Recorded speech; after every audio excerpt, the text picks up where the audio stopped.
معايا الفنان الجميل أستاذ ياسر الزنكلوني.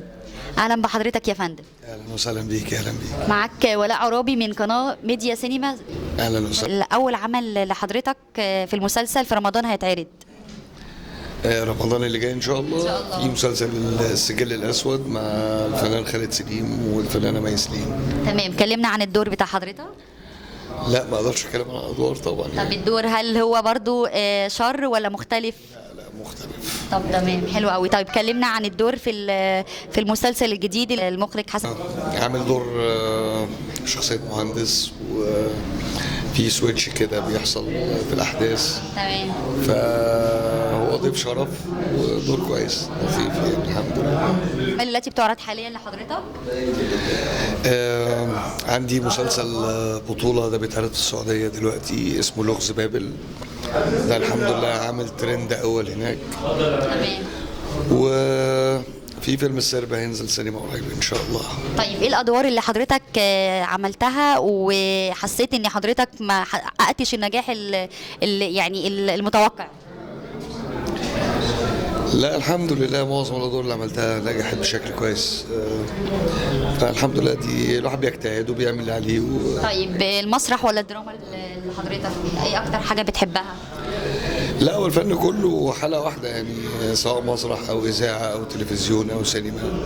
هي بالنسبة لي حلقة واحدة يعني. كنت عايزه اعرف بدايه حضرتك من فين ومن اكتر حد بتنسب له فضل حضرتك في دخول الفن؟ أبويا الله يرحمه. الله يرحمه. الله ايه يرحمه. اكتر اول عمل لحضرتك؟ أول عمل جماهيري، أنا بدايتي كانت مسرح طبعا، مسرح الجامعة. إنما أول عمل جماهيري كان قدام النجم العالمي الله يرحمه أستاذ عمر الشريف. تمام. مسلسل حنان وحنين. تشوفك في السينما والمسرح قريب ولا مركز في الدراما فقط؟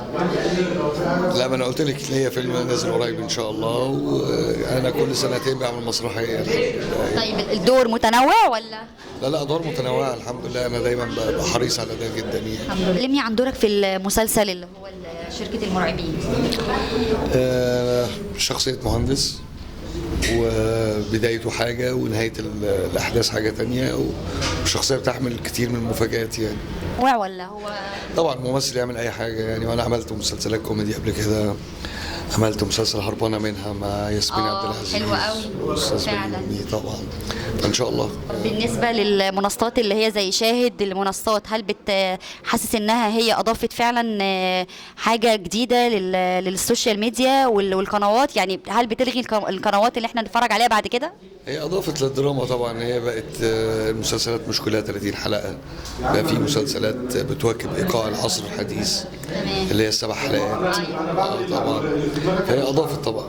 حلو. احب اشكر حضرتك جدا يا فندم. شكرا ونورت. وان شاء الله هشوفك في رمضان ان شاء الله باذن الله. ان شاء الله. شرفت جدا بحضرتك يا فندم. الله يخليك، متشكر جدا. شكرا.